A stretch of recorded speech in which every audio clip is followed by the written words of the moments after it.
Hey guys, it's Henry at Mowers and Blowers. I'm over here in Jericho at my buddy Andy's house. You guys know Andy. Andy's the guy that goes with me on some picks, one of my best buddies.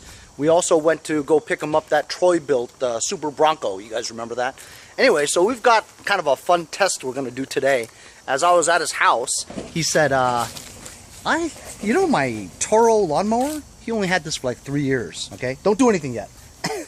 So there's Andy, and there's his Toro Recycler, right? And this is, let me see. Yep, it's a 6.75 gross pounds, right? Guaranteed to start. It's a Kohler. I love Kohlers. Kohler engines are fantastic. Anyway, I have a bunch of these Kohlers. My mom has a lawn boy that's a Kohler, always one pull. So he told me that it no longer starts on one pull. It took him 5 starts last time to start it. So I said, you know what? Let's do a test. Let's go out there today and doing a cold start, see if he starts it in one pull. If it starts in one pull, then you got no problems, right? If it takes more than one pull, I told him I was going to take apart his carburetor and clean it blindfolded. He's going to blindfold me while he videos me cleaning the carb, or let's just say, because if I can't see if it's dirty or not, right? So I at least take it apart blindfolded. Here we go. Let's go. Ooh. Well.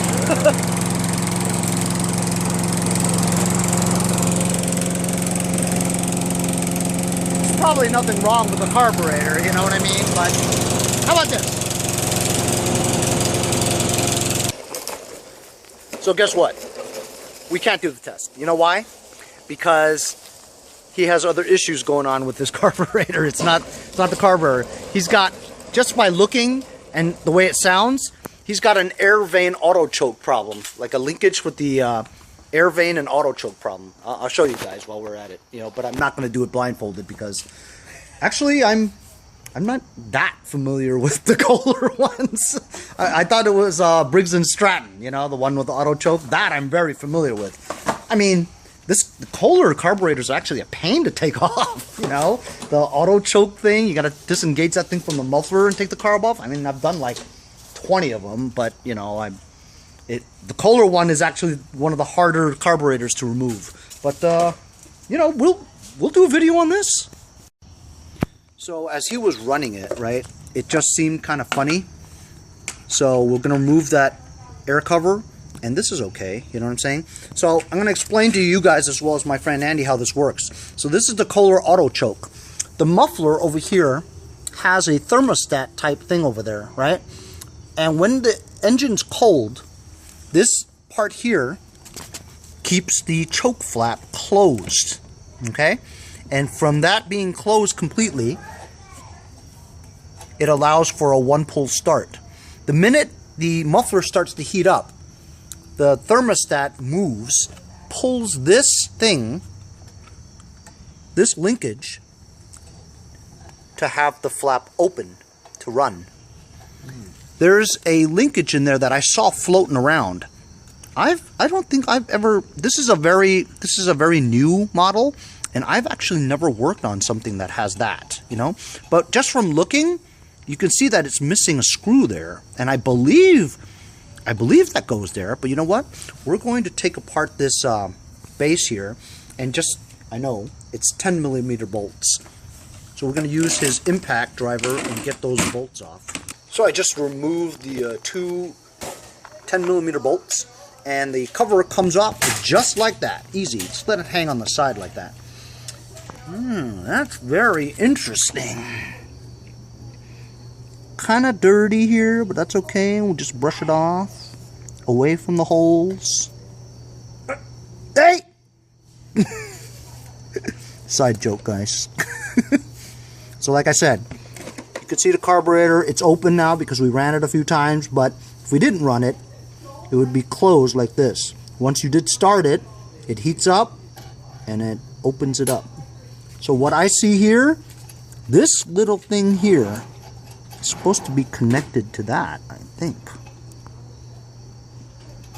But, you know, honestly, I've never seen this one before.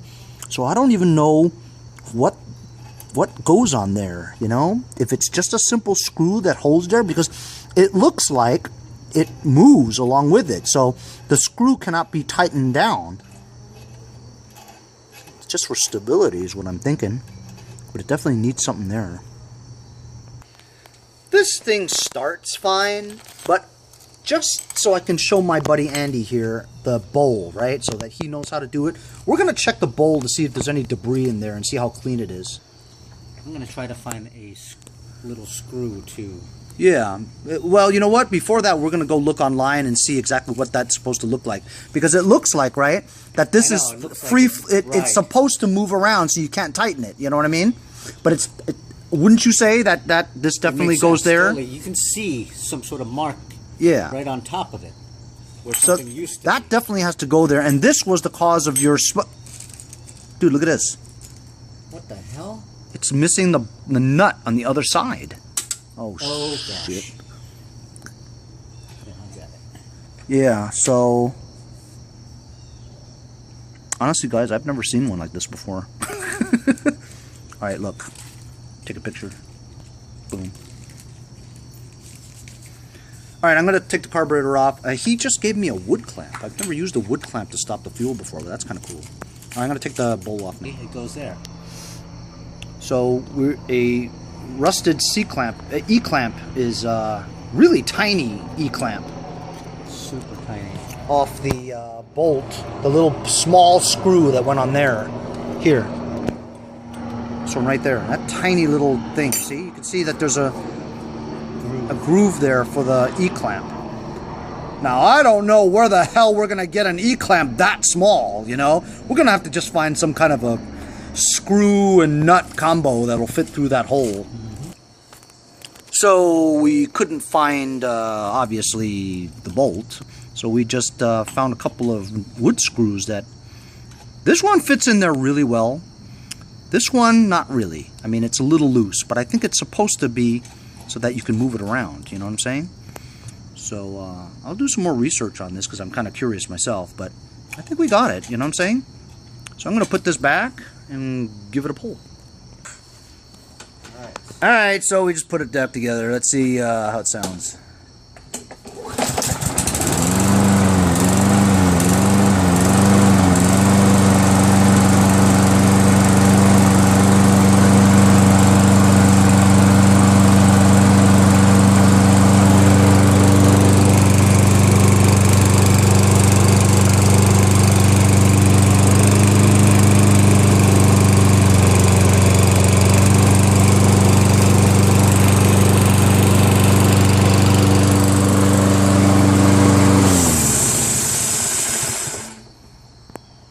Alright, well, sounds good. Start on the first pull. Pull it again.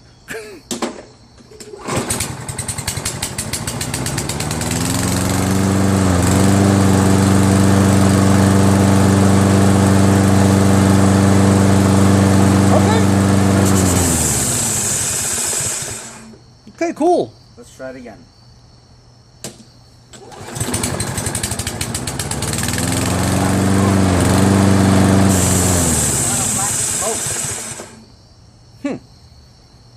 Well, it starts on the first pull.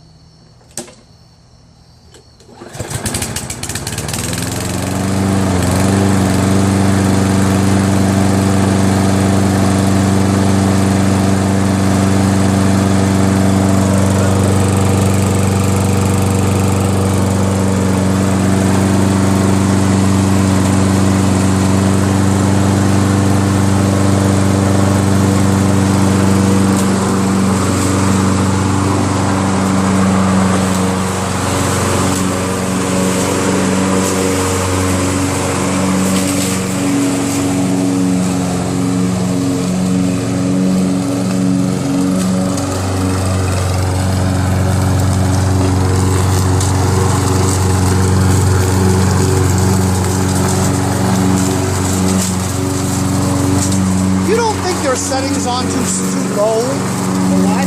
You don't think your height is too low? Sounds good. good. Looks good. Does it always make that noise when you let go like that? No. You know what? Let's flip it on its side and... Well, starts on one pull now. See you guys next time on Mowers and Blowers. Follow me on Instagram, guys, at Mowers Blowers. Check out my website, mowersblowers.com. Subscribe, follow. Thanks a lot. See you guys next time.